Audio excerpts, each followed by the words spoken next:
The difference between the two championships is, it's kind of freaky for me. Like that, the one last year was so, it was just so emotional. It was so incredible because it was the first time that I had done it as a head coach. This one, I don't want to say it's relief, but it's a little bit of relief, and just so surreal. Like it just, we didn't lose a game all year. I can't even explain that. Like it just doesn't make sense in our league and with the opponents that we face. So I don't know when it will sink in. The good news is I'm going to go home and lay my head on the pillow. I'm still going to tuck my 3 boys into bed, and whether we won or lost the game. But it sure feels a lot better to be on this side of it. I'm a good winner. I'm not a bad loser, but I'm a real good winner.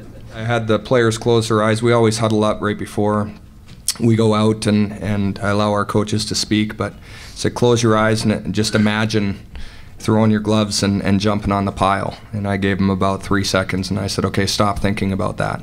Now here's the things that we have to do. Here's our goals: 3 or less penalties a game. Let's pressure them on the forecheck, simple puck movement on the PP, pressure on the PK, whatever it is. We have our 8 things, and those are some of them.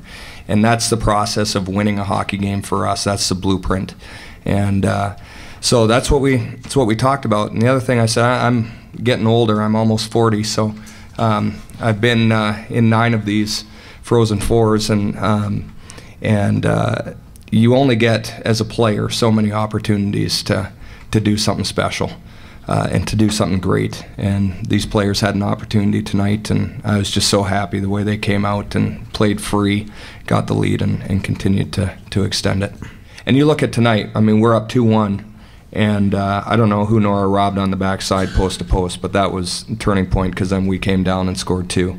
And then there was one, as Kes was talking about, when Poulin just undressed one of our D and Nora made a big save. Those, I've always said, when you have a goalie like that, you give yourself a chance to win the big one, and Nora was up to the task. I'm not a big one for dynasty talk and all that. I'll let other people do that. But obviously we've got a real good thing going, and it starts by recruiting great people who happen to be great hockey players, and we've been able to do that. Last year when we won, I got a text message from my former college coach, Peter Ross, just saying, make sure you enjoy this as long as you can, because in about a day or two somebody will say, well, are you going to repeat? And so I'm going to take that to heart here as well and enjoy it. We'll worry about next year, but this team is a group that will be imprinted forever in history.